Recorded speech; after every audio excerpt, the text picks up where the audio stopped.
नमस्कार दर्शक बंधु पाणीपाग खबर में आपको स्वागत। दर्शक बंधु देश में बदलबार लगी पाणीपागर स्थिति। यही समय मध्य बंगोपसागर सृष्टि होता लघुचाप अधिक घनीभूत होबार लगी एवं घनीभूत हो अवपात परिणत होबार संभावना रही। तेज दर्शक बंधु आज भिडियो आलोचना करवा यही अवपात आगामी दिन जो सृष्टि हो यार प्रभाव ओडिशा पर केमिति रहिबो। तेबे टाइफून यागिर प्रभाव भारत पर केउ राज्य उपर पड़िबो, सतर कौन भारत को आसीबो आपनकर टाइफून यागिर प्रभाव एवं प्रबल मात्रा वर्षा हेबो। आसंतु आज भिडियो संपूर्ण आलोचना करवा।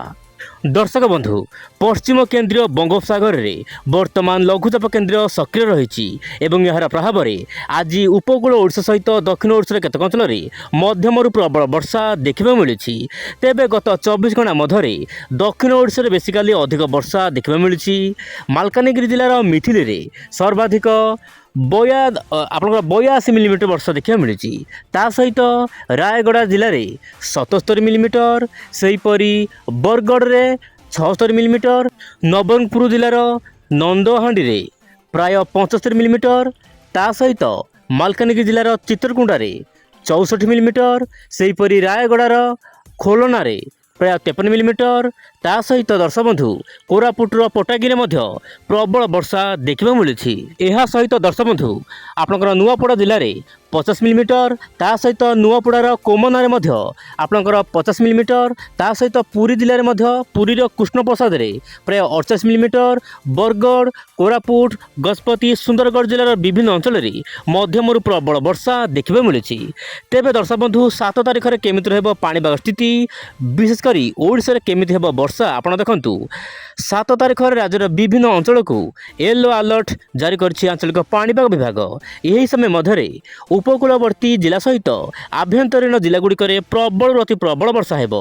आपणकर कटक, पुरी यही दुईटी जिले में प्रबल प्रबल वर्षा रही पारे। ता सहित खोर्धारे प्रबल वर्षा हेबो। गंजाम, गजपति यही दुई जिले में प्रबल वर्षा हेबो।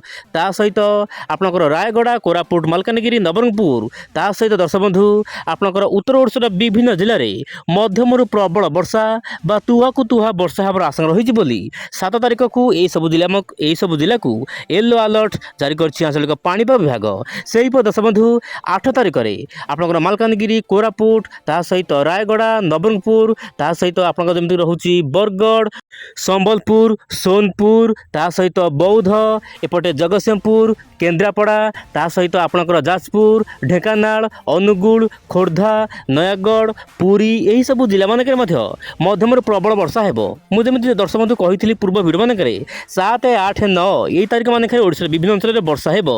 एमितिक आगामी दिन में वर्षा बढ़िया पाग अनुकूल हेबो। किंतु आपण चैनल सहित प्रत्येक दिन जोड़ी ही रुहतु। आगामी दिन में कौन सब पाणीपाग अपडेट आसूची से दर्शक बंधु 9 तारिख में पश्चिम दक्षिण ओडिशार अनेक जिले में वर्षा हेबो। विशेषकर दर्शक बंधु आपणकर कलाहांडी, ता सहित नुआपड़ा, ता सहित बलांगीर, कंधमाल, ता सहित आपणकर जेमति रहुछि संबलपुर, सुंदरगढ़, केउझर, देवगढ़, ता सहित बौद्ध यही सब जिलार स्थान स्थाने मध्यम प्रबल वर्षा केतक अंचल में सामान्य भारी वर्षा देखा मिल पारे।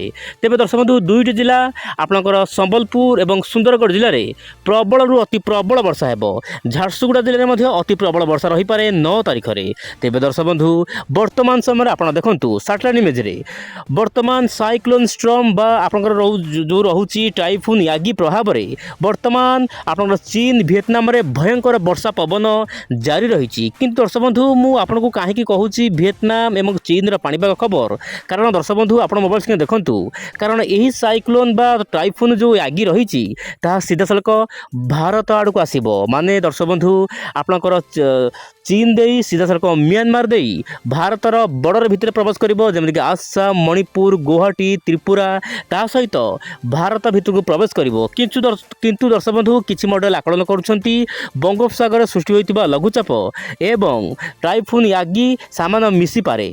কিন্তু দର୍ଶକ ବନ୍ଧୁ ମୁଁ ଆପଣଙ୍କୁ କହିବାକୁ ଚାହିଁବି କିଛି ମାତ୍ରାରେ ମିଶିପାରେ, ସମ୍ପୂର୍ଣ୍ଣ ମିଶିବାର ଆଶଙ୍କା ନାହିଁ। ଯେତେବେଳେ ଆପଣଙ୍କର ଟାଇଫୁନ୍ ୟାଗି ଆପଣଙ୍କର ଭିଏତନାମରେ ପହଞ୍ଚି ଯାଇଥିବ, ସେହି ସମୟରେ ଦର୍ଶକ ବନ୍ଧୁ ଆପଣଙ୍କର ବଙ୍ଗୋପସାଗର ସୃଷ୍ଟି ହୋଇଥିବା ଲଘୁଚାପ ଅଧିକ ଘନୀଭୂତ ହେବାର ମଧ୍ୟ ଆଶଙ୍କା ରହିଛି। କିନ୍ତୁ ବର୍ତ୍ତମାନ ଧୀରେ ଧୀରେ ଘନୀଭୂତ ହେଉଛି, ଯେହେତୁ ଆପଣଙ୍କର ଟାଇଫୁନ୍ ୟାଗି ଅଧିକ ଘନୀଭୂତ ହୋଇ ଶକ୍ତିଶାଳୀ ହୋଇ ଭିଏତନାମରେ ଲ୍ୟାଣ୍ଡଫଲ୍ କରିବା ଆରମ୍ଭ କରିଛି। ଯେତେବେଳେ ସମ୍ପୂର୍ଣ୍ଣ ଲ୍ୟାଣ୍ଡଫଲ୍ କଲା ପରେ ହିଁ ବଙ୍ଗୋପସାଗର ଲଘୁଚାପ ଅଧିକ ଘନୀଭୂତ ହେବ। କାରଣ ଦର୍ଶକ ବନ୍ଧୁ ବଙ୍ଗୋପସାଗର ସମସ୍ତ ବାୟୁକୁ ସିଧାସଳଖ ତା ଆଡ଼ିକି ନେଇଯାଉଛି। ମାନେ ଆପଣଙ୍କର ପ୍ରଶାନ୍ତ ମହାସାଗର ଯେଉଁ ଟାଇଫୁନ୍ ସୃଷ୍ଟି ହୋଇଛି ୟାଗି, ସମସ୍ତ ପବନର ମାନେ ବାୟୁ ସମସ୍ତ ତା ଆଡ଼କୁ ନେଇଯାଉଛି, ଯାହାପାଇଁ କି ବଙ୍ଗୋପସାଗର ଲଘୁଚାପ ଅଧିକ ଘନୀଭୂତ ହୋଇପାରୁନାହିଁ।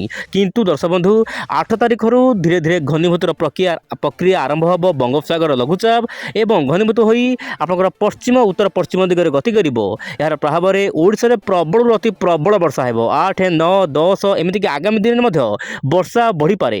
ଗୋଟେ ପଟେ ବାତ୍ୟା ୟାଗି, ଆଉ ଗୋଟେ ପଟେ ଆପଣଙ୍କର ବଙ୍ଗୋପସାଗର ସୃଷ୍ଟି ହୋଇଥିବା ଲଘୁଚାପ, ଏଇ ଦୁଇଟି ସିଷ୍ଟମ୍ ଯଦି ଦେଖିବା, ନଜର ପକାଇବା, ବର୍ତ୍ତମାନ ମଡ଼େଲମାନେ ଆକଳନ କରୁଛନ୍ତି ଏହି ଦୁଇ ସିଷ୍ଟମ୍ ଯୋଗୁଁ ଭାରତର ବିଭିନ୍ନ ଅଞ୍ଚଳରେ ଭୀଷଣ ବର୍ଷା ହେବ।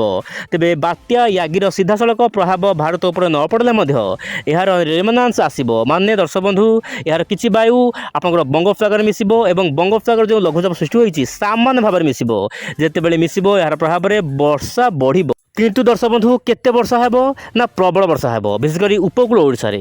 ଆପଣଙ୍କର ଉତ୍ତର ଉପକୂଳ ବର୍ତ୍ତମାନରେ ଏହା ପଶ୍ଚିମ କେନ୍ଦ୍ରୀୟ ବଙ୍ଗୋପସାଗର ରହିଛି। ଆପଣ ମୋବାଇଲ ସ୍କ୍ରିନ୍ ଦେଖନ୍ତୁ, ଯେତେବେଳେ ଟାଇଫୁନ୍ ୟାଗି ସମ୍ପୂର୍ଣ୍ଣ ଦୁର୍ବଳ ହୋଇ ଭାରତ ଆଡ଼କୁ ଆସିବ, ସେହି ସମୟ ମଧ୍ୟରେ ଏହି ବଙ୍ଗୋପସାଗର ଲଘୁଚାପ ଉପରକୁ ଉଠିବ। ମାନେ ଆପଣଙ୍କର ବାଲେଶ୍ୱର, କେନ୍ଦ୍ରାପଡ଼ା, ତାହା ସହିତ ଏହାର ଆଖପାଖ ଅଞ୍ଚଳରେ ପ୍ରବଳ ବର୍ଷା ହେବ। ଏମିତିକି ନୟାଗଡ଼, ଖୋର୍ଦ୍ଧା, ପୁରୀ, ଜଗତସିଂହପୁର, ତାହା ସହିତ ଗଞ୍ଜାମ, ଗଜପତି, ରାୟଗଡ଼ା, କଳାହାଣ୍ଡି, ଦକ୍ଷିଣ ଓଡ଼ିଶା ସହିତ ପଶ୍ଚିମ ଓଡ଼ିଶାର ବିଭିନ୍ନ ଅଞ୍ଚଳରେ ପ୍ରବଳ ବର୍ଷା ହେବ। ତା ସହିତ ଦର୍ଶକ ବନ୍ଧୁ ଆପଣଙ୍କର ଉତ୍ତର ଓଡ଼ିଶାରେ ମଧ୍ୟ କେତେକ ଅଞ୍ଚଳରେ ବର୍ଷା ଆଗାମୀ ଦିନରେ ବଢ଼ିବ। କିନ୍ତୁ ବର୍ତ୍ତମାନ ସମୟରେ ବଡ଼ ଖବର ଯାହା ରହିଛି ମୁଁ ଆପଣଙ୍କ ସାମନାରେ ରଖିବାକୁ ଚାହିଁବି, ଏହି ଲଘୁଚାପ ଅଧିକ ଘନୀଭୂତ ହେବ ଏବଂ ଓଡ଼ିଶାର ବିଭିନ୍ନ ଜିଲ୍ଲାକୁ ପ୍ରଭାବ ପକାଇବାର ଆଶଙ୍କା ରହିଛି। ଆପଣ ମୋବାଇଲ ସ୍କ୍ରିନ୍ ଦେଖନ୍ତୁ, ମୁଁ ମୋବାଇଲକୁ ସାମାନ୍ୟ ସ୍କ୍ରୋଲ୍ ଡାଉନ୍ କରିବି।